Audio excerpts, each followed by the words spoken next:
So I've been putting off this video for a long time because I'm an overthinker. He means idiot. And I've been thinking about the 30 different ways I could absolutely butcher this and waste a whole lot of money, but that's not gonna happen because we're competent. Famous last words. Okay, so here's the situation. This is my OEM Y-pipe off of my 350Z, that little beauty over there. Oh my god, oh my god, oh my god, oh my god. I had to remove it for a previous upgrade that I did, and I tried to salvage it, but these flanges were way too warped. So I'm gonna try a few different methods to try to get this nut off. The first method is gonna be porn, just kidding. In hindsight, it was completely futile because in layman's terms, rust welding just means they spent so much time together that they got married. Isn't that sweet? And much like my family, I'm gonna make these two get divorced. These flex pipes are absolutely done for. It was leaking and there was no stopping it, so I decided to just buy a new Y-pipe. Yeah, it's about like 3 times louder than the OEM Y-pipe for some reason. Borderline impossible to have a conversation in my car, so irritating. The cabin noise was about as loud as a hairdryer, which is kind of bullshit because like how do you get from hairdryer to helicopter to trombone? What? Now I have a little humble welder, proper helmet, and we're gonna tackle at restoring this little beauty right here. And hopefully bring back that old exhaust note. It was still pretty loud, but no, not obnoxious loud. Anyways, nothing left to do now except give it a try. Yeah. So I'm cutting as close as I can to the flange to help me avoid having to weld any extra material at the end of the pipe. However, the fact that there's flex pipes involved in this project is actually going to make this a lot more forgiving. And clearly I'm going to need that. So I took off way more than I wanted to. Okay, I've decided the best way for me to measure my cuts to get a little set of calipers, measure a certain distance. In this case, it's 1 inch exactly off of the weld here. I'll mark it on 1 corner, 2 corner, 3 corner, and 4 corners. We don't know. Nobody knows. Nobody will ever know. Nobody knows what's going on. And then I'll place some tape all the way around, and that should give me a straight cut. All right, so all our destructive work is done. Flex pipes are out. These things are out. I'm gonna save the rest for tomorrow. Remember not to overwork yourselves, but for now, I'm just going to file up those burrs so I don't hurt myself later on and call it a day. 24. So the flex pipes I cut off were about 1 inch away from the weld. So that's how much we're gonna leave on this new flex pipe. Almost forgot my safety glasses. And here I'm doing little tack welds just to hold everything in place to make sure everything fits before we make anything permanent. Okay, we finally got the car in the air. Time to line up the Y-pipe and go from there. That rhymed. I'm a motherfucking player. So now I'm taking off the aftermarket Y-pipe I bought, and I realized that the reason that the OEM one is quieter is because the piping is more narrow, which acts like a sort of muffler. So that means that I will lose out on performance once I get tuned. But that's fine because right now I'm just concerned with the sound.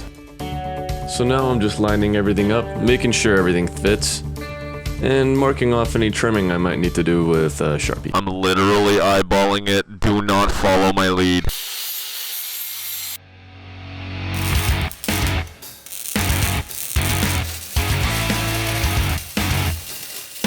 All right, let me level with you. Look, I know what you're thinking. Before you click off this video, this is my 2nd time welding, okay?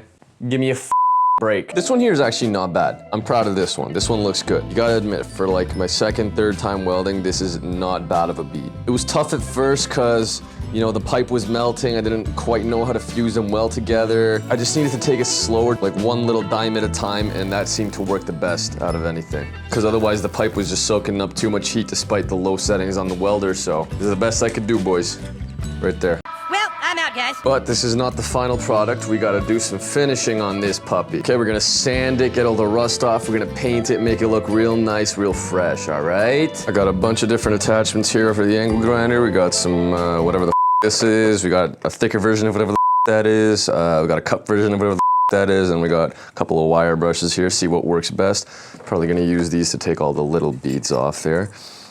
You know, like the splatter. The spatter? The spatter. That's what I meant, the spatter. So I used the heavy braided brush at first to do the bulk of the work, and there was a bit of a red haze left over, which was taken care of with the fine cup wire brush. I can't hear anything. and my hand feels like it's vibrating. So now we're masking off everything we don't want to paint, so that's the flex pipe and the flanges. If it's a protruding surface, you can cover it with masking tape, hit the edges with a rubber mallet, and peel off the excess, like so. I learned that trick on TikTok. We interrupt your regularly scheduled program. Always wear a respirator when spray painting, but especially with clear coat. This shit will f***ing kill you. I mean, it won't kill me because I'm a fucking tank, but you're not the same as me. We're built different. See, and despite the fact that we're built different, I'm still wearing this thing, so that should give you everything you need to know. 3 hours later. So initially I was going to use this black barbecue paint that I thought I had, but it turns out I didn't. What I did have was this high temperature clear coat for calipers, and I thought, wow, that's great. It'll work fine, and I can actually see the metal that I worked so hard to restore. Okay guys, I'm not even gonna lie to you. I hooked up my shop vac on the other end there. You can see that little red spot there. And I put it on the blow mode to check for exhaust leaks with my little spray bottle over there. Basically, it's just soapy water. Blow air into the exhaust, and then you spray the bottle on the connections, and you can see what's leaking and what's not. And my blotchy welds were leaking like motherfuckers, so I had to improvise. I got this stuff, muffler cement. You can find it at your local parts store. So I did cover up all the weld as well as inside the gaskets just for good measure. And I am 99% sure this will not leak. Lasted a few months. Now the proper way to do this would be to redo the whole weld, because otherwise I'm just putting a band-aid on a wound that needs surgery. But I did turn the car on and it sounds amazing. Sounds just like I want it to sound. Not too loud, still has the aggressive NVIDIA N1 catback growl. But it's not obnoxiously loud like that full 3-inch diameter Y-pipe I had before. Yeah, I'm happy. And you know what? It looks not bad. It looks not bad. I don't know if you remember how it looked like before, but goddamn, this actually looks pretty good. I'm proud of this.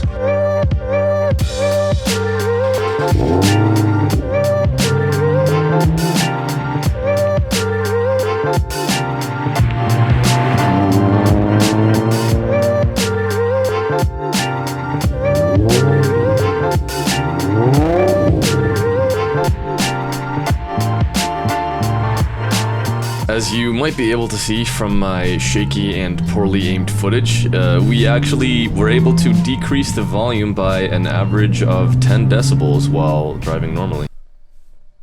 Heavy. And you can actually hear my voice. Could you imagine that? And that will actually knock us down to the volume of, well, a car, which is still kind of bullshit, because, like, how do you get from car to truck to hair dryer? Like, I don't understand.